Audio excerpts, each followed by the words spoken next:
Welcome to Virtualize Everything. Today we're going to be taking a look at how to upload an ISO file to our XCP-ng server using Xen Orchestra. Now that you've logged into Xen Orchestra, you're going to want to have a storage location set up. If you haven't already set up a storage location, please check the comments section for a link to a video that'll help you set up your storage location. After your storage location is set up, you can resume with this video. In this video, we're going to cover both the online URL download feature as well as the direct upload feature, which will allow you to upload an ISO from the desktop or from your client computer to the server. To start this process, we're going to head to Import in Xen Orchestra, and then we're going to head to Disks. Here at the Disks page, we want to select our drive, and we'll be selecting our ISO drive that we created in that video. The first technique is going to be to upload from your client computer to the server. In this scenario, we're going to use this box that says drop your ISO raw file here to import disks. Simply take your file, wherever you've stored it, whether it's your desktop or some other file on your client computer,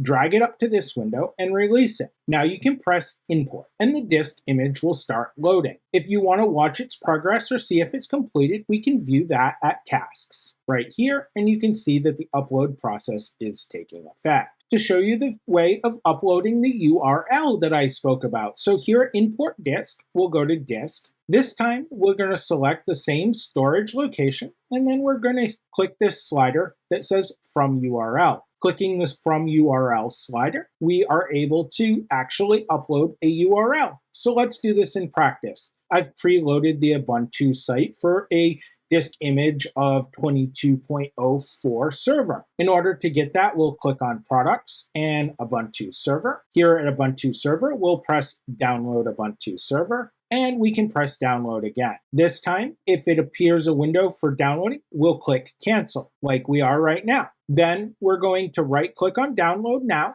and we're going to click copy link address. If you're on a Windows computer, the terminology may be different, but the meaning will be much the same. After the link address has been copied, we'll head back to the import window, and we're going to paste that address right here. File type is going to be ISO. The name of the file will automatically fill with the name that Ubuntu's given it, and then we can fill out a description here. I'll be entering Ubuntu 24.04 server. Now we can just press import disk, and it'll begin downloading this disk image directly from the internet. The same as last time, if we click on tasks, we can watch that process happen. Here at your tasks window, you can see that now that our images are uploaded, the tasks are complete. There's no more downloading going or uploading going on here in this box right here. If we'd like to view our ISOs, work with them, or even delete them, we're able to go up here to Home. Select Storage, and then select our ISO drive that we downloaded or uploaded these ISOs to.